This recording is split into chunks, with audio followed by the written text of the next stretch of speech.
سلامونه ستړي مشئ، وخت مو په خیر. پام وکړئ د یاران ټي وي یوټیوب چینل څخه د نن ورځې دوه تازه او مهمو خبرونو ته. پاکستانی طالبان وایي چې پاکستانی پوځ نور محسن داور ته اړتیا نه لري ځکه یې د وژلو پلان لري.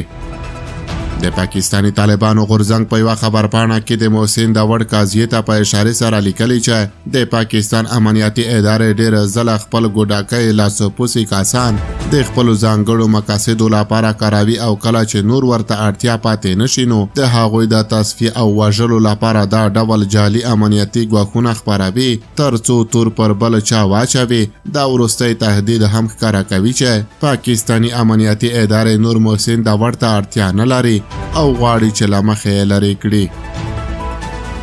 یاد غورځنګ زیاته کړې چې که چیرې موږ وغواړو یو څوک له منځه یوسو نو په زغرده به یې اعلان کړو د شا لخوا پرې برید کول زموږ د افتخاري روایاتو خلاف کار دی. تحریک طالبان پاکستان هم د غرض د پاکستان د استخباراتي او امنیتي ادارو هغه ادعاوې چې ګواکې افغان حکومت دوی ته د محسن داور د وژلو لپاره بودیجه ځانګړې کړې پروپاګندا بللې او ویلې دي چې د دوی موخې معلومې دي. په یو بل خبر کې اورئ چې د مقاومت په نوم جبهې بریدونو کې ملکي وګړي وژل شوي دي.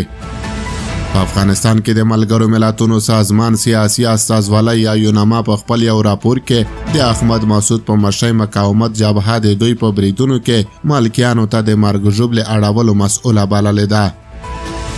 دوی ویلي دي چې د 2023 کال په وروستیو 2 میاشتو کې یا د ډلې د دغسې بریدونو مسؤلیت هم پر غاړه اخیستی چې ملکیان پکې په نښه ګرځېدلي دي. یونما ویلي دي چې د مقاومت په نوم جبهې په کابل او تخار کې د 2 بریدونو مسؤلیت هم پر غاړه اخیستی چې پکې 11 ملکیانو ته مرګ ژوبله اوښتې ده. د لومړي برید پر مهال چې د 2024 کال د اکتوبر پر 5 په تخار کې د یو ښوونځي مخې کې چاودېدونکي توکي ځای په ځای شوي وو، 4 نجونې، 2 هلکان، 1 نارینه او 2 پولیس ټپیان شوي وو. دویم برید د 2024 کال د ډسمبر پر 28 د کابل ښار 15 ناحیې کې شوی و چې پکې یو ملکي وګړی وژل شوی و او 4 تنه نورو ټپیان شوي وو.